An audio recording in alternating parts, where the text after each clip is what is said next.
Friends, good morning. आप सभी का स्वागत है मेरे YouTube channel geography classes bye Rakesh Kumar. आज स्टूडेंट हम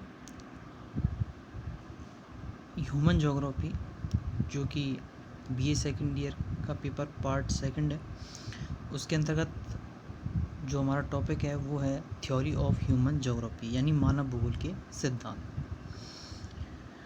मेरे यूट्यूब चैनल पर पहली बार जुड़ने के लिए आपका बहुत बहुत स्वागत है। और आप मेरे YouTube चैनल पर आपको विभिन्न प्रकार की जानकारियाँ प्राप्त होती रहेंगी। इसके लिए आप मेरे चैनल को लाइक करें, सब्सक्राइब करें और शेयर करें। स्टूडेंट, इससे पूर्व हमने मानव भूगोल के अंतर्गत उसका नेचर, स्कोप और अन्य सोशल साइंसेस का रिलेशन समझा था। यानी हमने मानव भूगोल की प्रकृति, उद्देश्य, विषय क्षेत्र और अन्य सामाजिक विज्ञानों से मानव भूगोल का क्या संबंध है। आज हम स्टूडेंट मानव भूगोल के अंतर्गत उनके सिद्धांतों को समझेंगे। और यह जो सिद्धांत हैं, कितने सिद्धांत हैं, इन सिद्धांतों की व्याख्या किन किन भूगोलवेताओं ने की है, इसकी चर्चा हम आगे करेंगे। तो चलते स्टूडेंट। देखिए स्टूडेंट, हमारा टॉपिक है मानव भूगोल के सिद्धांत। मानव भूगोल के सिद्धांत के अंतर्गत हम 3 सिद्धांतों के बारे में चर्चा करेंगे। वो कुछ इस प्रकार हैं।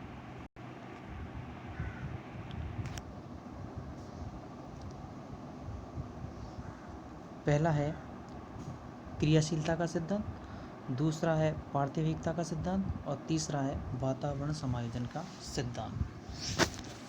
देखिए स्टूडेंट्स, इन तीनों सिद्धांतों की व्याख्या करने से पहले हम एक सामान्य वे में और छोटे से स्तर पर इन तीनों सिद्धांतों को समझने का प्रयास करेंगे। देखिए स्टूडेंट, जैसे लिखा हुआ पहला कि क्रियाशीलता का सिद्धांत, और अंग्रेजी में लिखा हुआ प्रिंसिपल ऑफ एक्टिविटी, ठीक। दूसरा लिखा हुआ पार्थिव एकता का सिद्धांत, जिसको अंग्रेजी में लिखा है प्रिंसिपल ऑफ टेरेस्ट्रियल यूनिटी। तीसरा लिखा हुआ है वातावरण समायोजन का सिद्धांत, इसको लिखा हुआ है प्रिंसिपल ऑफ एनवायरमेंटल एडजस्टमेंट। अब इनमें अपन 3 शब्द छांटते हैं। देखिए, पहला है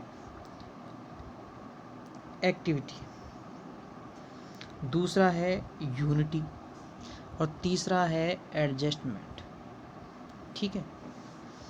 जब आपने इससे पूर्व की वीडियो में मानव भूगोल का उद्देश्य समझा था, तब मैंने आपको बताया था कि मानव जो है वो एक केंद्र बिंदु के रूप में अपनी भूमिका अदा करता है कि नहीं करता है।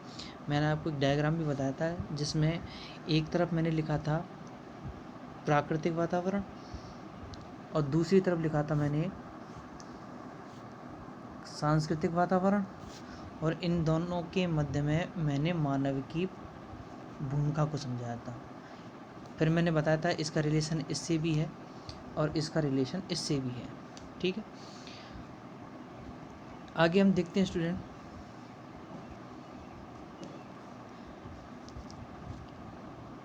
इस वाले पार्ट में भी इसी को देखो, मानव भूगोल में प्राकृतिक एवं सांस्कृतिक तथ्यों के अध्ययन पर प्रमुख बल दिया जाता है। ये प्राकृतिक एवं सांस्कृतिक तथ्य गतिशील एवं आपस में एक दूसरे से संबंधित होते हैं, और मानव भूगोल के अध्ययन का केंद्र बिंदु स्वयं कौन है? मानव है। तो इन तीनों सिद्धांतों की जो प्रमुख बात ये है कि पहला जो सिद्धांत है वो है क्रियाशीलता, यानी कहने का मतलब है एक्टिविटी।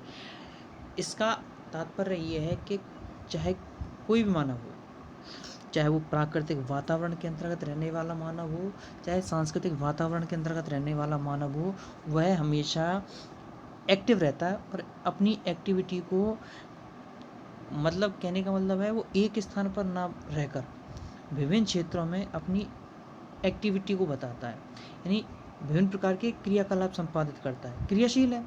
और जो व्यक्ति क्रियाशील होता है वो विभिन्न प्रकार के क्षेत्रों में अपनी भूमिका अदा करता है, ठीक है। तो आज हम जो चर्चा करेंगे वो करेंगे सिर्फ और सिर्फ क्रियाशीलता के सिद्धांत के बारे में, ठीक है। पहले सामान्य विवरण, देखिए इस सिद्धांत का जो प्रतिपादन किया था वो किया था ब्रुन्स महोदय ने। किसने? ब्रुन्स महोदय ने इस सिद्धांत का प्रतिपादन किया था। फ्रांसीसी भूगोलवेत्ता थे जीन ब्रुन्स। इन्होंने कहा है कि भौतिक व सांस्कृतिक वातावरण के सभी तत्व परिवर्तन की राह में अग्रगामी हैं। यानी कहने का मतलब है वातावरण चाहे कोई सा हो, चाहे वो भौतिक वातावरण हो चाहे वो सांस्कृतिक वातावरण, सभी जो तत्व हैं परिवर्तन की राह में अग्रगामी है। कोई भी चीज़ स्थायी ना होकर परिवर्तनशील है, और परिवर्तन ही क्या है? प्रकृति का नियम है।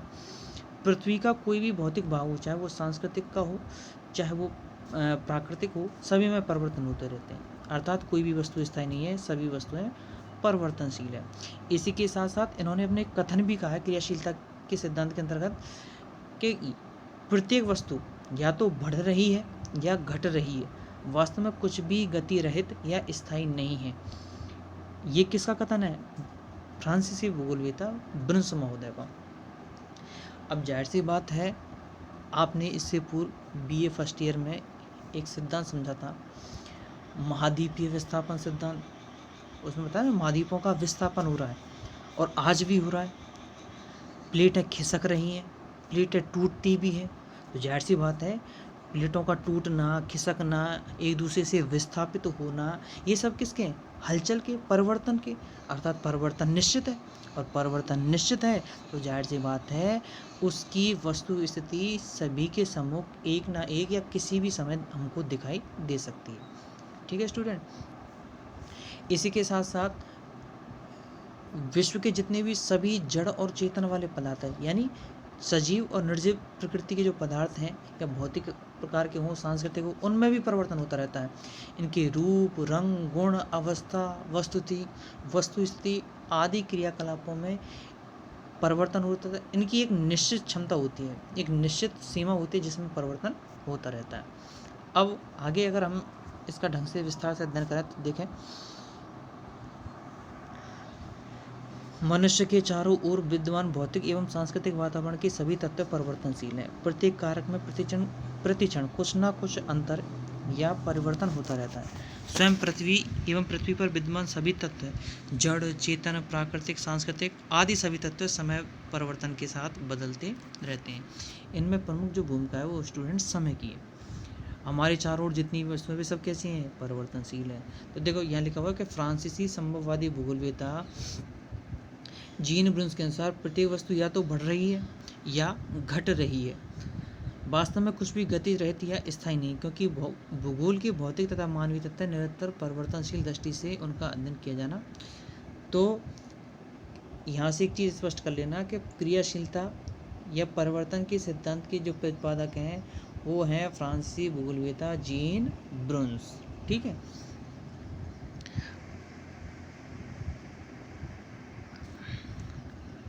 अब आगे हम इसका अध्ययन और आगे बढ़ाते हैं।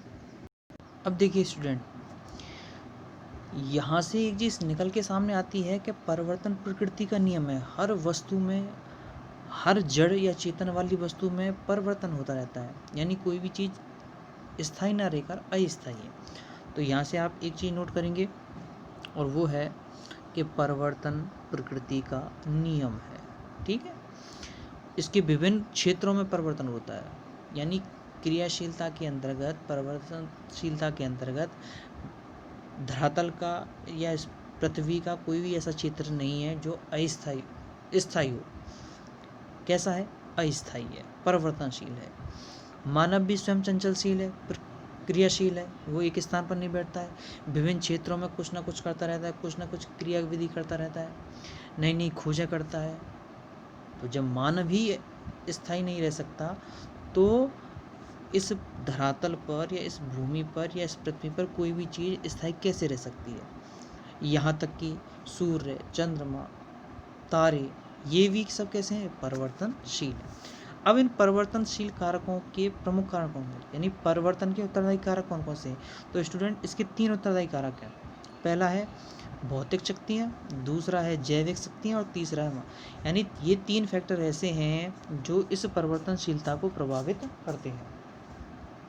पहला है भौतिक शक्तियाँ, और भौतिक शक्तियों के अंतर्गत पृथ्वी के ग्रही संबंध, पृथ्वी की आंतरिक शक्तियाँ, और तीसरा है सौर शक्ति। ये 3 पार्ट हैं भौतिक शक्तियों के अंतर्गत जो परिवर्तनशीलता के कारकों के अंतर्गत आती है। दूसरा है जैविक शक्तियाँ जिसमें जीव जंतु है। तीसरा है मानव शक्ति, और तीसरे में मानव स्वयं अपनी भूमिका अदा करता है। अब हम ज़्यादा बड़ा वीडियो नहीं बनाएंगे, इसको शॉर्ट में बताएंगे आपको, और इसको विस्तार से समझने के लिए मैंने आपको नोट्स प्रोवाइड करा दिए, उनमें से देख देख के आप इनको कंप्लीट करना। अगर हम भौतिक शक्तियों की बात करें तो पहला आता है पृथ्वी के ग्रह संबंध।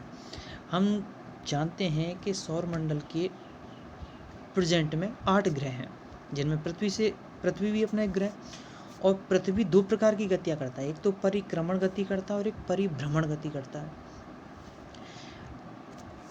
अब परिक्रमण या परिभ्रमण, एक तो होता है कि परिक्रमण यानी अपने ही अक्ष पर घूमना, और एक ये है कि कोई भी जैसे मान के चलो पृथ्वी है, वो किसके चक्कर लगाती है? सूर्य के चक्कर लगाती है। तो ये क्या कहलाया? परिक्रमण, यानी परिक्रमा कर रही है, और अपने ही अक्ष पर घूमना ये कहलाती है परिभ्रमण गति। और इन्हीं गतियों के कारण क्या होते हैं? दिन रात का बनना, जलवायु में परिवर्तन, ये जो फैक्टर हैं ये इन्हीं सौरमंडल के ग्रहों की परिवर्तनशीलता के कारण होते हैं। तो इससे भौतिक शक्तियों में आता है पृथ्वी के ग्रह संबंधों में भी परिवर्तन है। अगर हम बात करें सेकंड, पृथ्वी की आंतरिक शक्तियाँ, तो पृथ्वी की 2 प्रकार की आंतरिक शक्तियाँ, एक तो होती है महादेशजनक बलकारी शक्तियाँ, जिनमें जो महाद्वीप है यानी चट्टानी संरचना वाले महाद्वीपों का निर्माण है। ये ऐसी शक्तियाँ हैं जिनके निर्माण में एक लंबा समय लगता है। महाद्वीपों का निर्माण है या चट्टानों के निर्माण का जो समय है वो एक दीर्घकालिक क्रिया है, इनको बनने में लंबा समय लगता है। जबकि कुछ ऐसी शक्तियाँ होती हैं जो तुरंत प्रभाव से घटित होती हैं, जिनको कहते हैं अपन इसको कह सकते हैं कि तीव्र या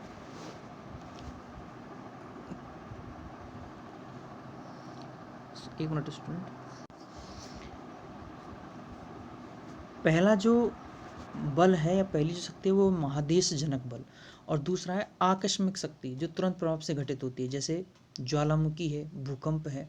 ये पृथ्वी की आंतरिक शक्तियाँ जो तुरंत प्रभाव से दिखाई देती हैं। तो एक तो होती है दीर्घकालिक और एक होती है लघुकालिक। महाद्वीप, महासागर, पर्वत, पठार, मैदान, ये दीर्घकालिक अवधियों में संपन्न होने वाली शक्तियाँ हैं। यानी लंबी दीर्घकालिक जो शक्तियाँ हैं उनमें कई वर्षों बाद इसके परिणाम दिखाई देते हैं। लेकिन आकस्मिक शक्तियों में तुरंत प्रभाव से, जैसे ज्वालामुखी है, भूकंप है, अचानक आता है, धरातल का फट जाना, गर्तों का बनना, ये जो संपूर्ण क्रिया है ये आकस्मिक है। तीसरा जो पार्ट है वो है सौर शक्ति। सौर शक्ति जैसे कहने का मतलब है इस पृथ्वी पर, इस वातावरण में जो भी परिवर्तन हो रहे हैं, वर्षा का आना, बादलों का बनना, मेघों का गर्जना, ये संपूर्ण क्रियाविधि का प्रमुख कारक है सूर्य। सूर्य है, सूर्य से ऊर्जा प्राप्त होती है, हीट प्रदान करता है। अत्यधिक हीट मौसम में परिवर्तनशीलता लाता है। गर्मी अत्यधिक पड़ेगी तो जाहिर सी बात है वाष्पन की क्रिया अधिक होगी। जल वाष्पन यानी झीलों, नदियों, तालाबों से क्या होता है? जल वाष्प बनकर उड़ती है। वाष्प से क्या है? बादलों का निर्माण होता है। तो छोटे छोटे बादल हैं वो बड़े दीर्घ बादलों का निर्माण करते हैं, जिससे क्या है कि वर्षा की क्रिया संपन्न होती है। तो कहने का मतलब है वर्षा, आर्द्रता, नमी, ये संपूर्ण जो फैक्टर है वो सूर्य पे डिपेंड करते हैं। तो सूर्य भी परिवर्तनशील है। तो ये जो फैक्टर हैं वो आते हैं भौतिक शक्तियों के अंतर्गत, जिसमें पहला है पृथ्वी की ग्रही संबंध, दूसरा पृथ्वी की आंतरिक शक्तियाँ, और तीसरा है सौर शक्ति। चौथा अगर अपन बात करें तो वो है गुरुत्वाकर्षण शक्ति। पृथ्वी की प्रत्येक वस्तु को अपनी चुंबकत्व शक्ति के कारण अपनी ओर आकर्षित करती है। किसी भी वस्तु को यदि हम ऊपर की ओर फेंकें तो पुनः वो धरती पर लौट कर आती है। तो इसका प्रमुख कारण क्या है? पृथ्वी का अपनी ओर लगने वाला एक बल, जिसे अपन कहते हैं गुरुत्वाकर्षण बल। वायुमंडल की प्रतिक्रिया पर पृथ्वी पर जल का ऊपर से नीचे प्रवाहित होना आदि सभी क्रिया गुरुत्वाकर्षण बल का प्रभाव पड़ता है। तो ज्वार भाटा की जो भी क्रिया है, एक बार जल ऊपर जाता है फिर नीचे, तो एक बल कार्य करता है जिसमें जल ऊपर की ओर खींचता है और एक नीचे की ओर खींचता है। तो ये संपूर्ण प्रभाव है गुरुत्वाकर्षण बल के कारण। तो गुरुत्वाकर्षण बल भी परिवर्तनशीलता के अंतर्गत ही आता है। सेकंड बात करें जैविक शक्तियाँ, तो जैविक शक्तियों में क्या होता है, इस प्राकृतिक वातावरण विभिन्न प्रकार के जीव जंतु निवास करते हैं, वो भी अपने स्थान पर विभिन्न क्षेत्रों को परिवर्तन करते हैं। जैसे कोई भी जानवर है वो भूमि के अंतर्गत रहता है, भूमि के अंतर्गत रहता है तो भूमि को खोदने का कार्य करता है, उसमें परिवर्तन करता है, गड्ढे बनाता है। तो कहने का मतलब है इससे क्या होता है, मृदा अपरदन की क्रिया होती है, मृदा अपरदन की क्रिया करती होती है तो जाहिर सी बात है वो वनस्पति को नुकसान पहुंचाती है। तो होता क्या है, वर्षा आती है तो वो वनस्पति समाप्त हो जाती है। क्यों, उसकी जो जड़ें हैं वो कमज़ोर हो जाती है, कमज़ोर होने के कारण क्या होता है, वो अधिक बहाव के कारण जल के जो वनस्पति है वो हट जाती है। तो नई वनस्पति का भी विकास होता है, वर्षा ऋतु में नई वनस्पति छोटे छोटे पौधे उगते हैं ना, तो परिवर्तनशीलता है, एक खत्म होता है तो दूसरे का जन्म हो जाता है। तो ये भी जैविक शक्ति है। तीसरा जो पार्ट है वो है मानव शक्तियाँ। अब मानव की अगर अपन बात करें तो मानव इस परिवर्तनशील प्रकृति के अंतर्गत प्रमुख केंद्र बिंदु के रूप में है। मनुष्य धरातल पर परिवर्तन करता रहता है, सृजनात्मक क्रिया करता रहता है, खोज है, अन्वेषण का कार्य करता रहता है, और उसका वह अन्वेषण कार्य एक नवीन क्षेत्र या नवीन संरचना को जन्म देता है। वह चाहे गांव में रहे, चाहे शहर में रहे, या नगर में रहे, एक महानगर में रहे, हर क्षेत्र में परिवर्तन करता है। चाहे वो प्राकृतिक वातावरण में रहे तो परिवर्तन करता है, सांस्कृतिक वातावरण में रहे तो भी परिवर्तन करता है, वृक्षारोपण का भी कार्य करता है। तो जाहिर सी बात है मनुष्य परिवर्तनशील कारकों के रूप में एक अपनी अहम भूमिका निभाता है, और जाहिर सी बात है कि परिवर्तन ही क्या है, प्रकृति का नियम।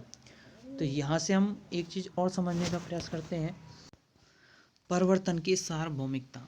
देखिए इसको समझने का प्रयास करना कि पृथ्वी के धरातल पर विभिन्न रूपों में परिवर्तन होता रहता है, इनका संयुक्त एवं सम्मिलित प्रभाव प्रत्येक जैविक एवं अजैविक तत्व पर पड़ता है। भौतिक जैविक सभी तत्वों का एक जीवन चक्र होता है जिसके अंतर्गत उनका उद्भव, विकास एवं चक्र चलता रहता है। पृथ्वी पर सबसे ऊंचे स्थल पर्वत भी धीरे धीरे अपरदन द्वारा घिसकर छोटे होते रहते हैं और अंत में समतल प्राय मैदान में परिवर्तित होते रहते हैं। स्वयं पर्वतों की युवावस्था, प्रौढ़ावस्था एवं जीर्णावस्था होती है। पृथ्वी की आंतरिक शक्तियों के द्वारा पर्वतों का निर्माण होता है। निर्माण के बाद बाह्य शक्तियाँ उनके रूप को परिवर्तन करना प्रारंभ कर देती हैं। तो जाहिर सी बात है परिवर्तन की सार्वभौमिकता क्या है, क्या परिवर्तन होना संभव है, परिवर्तन होना संभव है। अब यहाँ से देखो ये युवावस्था प्रौढ़ावस्था मैंने आपको बताया था ना, डेविस और पेंग का अपरदन चक्र। तो युवावस्था बढ़ते उच्चावच का काल, और प्रौढ़ावस्था घटते उच्चावच काल, और जीर्णावस्था जो है इसमें जो उच्चावच प्रधान मैदान है वो समतल मैदान में परिवर्तित हो जाता है जिसे पेनिप्लेन कहते हैं। तो जाहिर सी बात है हर क्षेत्र में, चाहे वो पर्वतों का पार्ट हो, झीलों, नदियों, नहरों, समुद्रों, वनस्पति, जलवायु, हर क्षेत्र में परिवर्तनशील होना संभव है। अब परिवर्तनशीलता ये नहीं है कि आज के समय में, वर्तमान समय में विभिन्न कालों में, चाहे वो प्लीस्टोसिन काल हो, होलोसिन काल हो, कार्बोनिफेरस काल हो और नवजीव कल्प हो, विभिन्न कल्पों में परिवर्तन हुआ है। पहले डायनासोर जैसी प्रजातियां रहती थी, इनका विलोपन हो गया। फिर कहने का मतलब है विभिन्न प्रकार के ऐसे जानवर, ऐसे जीव इस पृथ्वी पर उद्भव हुए जिनका आज वर्तमान में कहीं अस्तित्व नहीं है, तो उनमें भी परिवर्तनशीलता है। तो यहाँ से अपन एक चीज़ समझते हैं कि परिवर्तन प्रकृति का नियम है। अतः स्वयं पृथ्वी, इसके ऊपर स्थित मनुष्य, पेड़ पौधे, जीव जंतु, पर्वत, पठार, मैदान, नदियाँ, झीलें, समुद्र तल, वायुमंडलीय दिशाएं सभी समय दर समय परिवर्तित होते रहते हैं।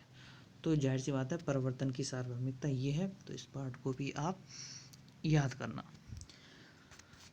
तो स्टूडेंट आज के लिए सिर्फ इतना ही। अगर ये वीडियो आपको अच्छा लगा हो और आपको समझ में आया हो तो कमेंट बॉक्स में ज़रूर लिखना, और वीडियो को लाइक, शेयर और सब्सक्राइब ज़रूर करना। धन्यवाद।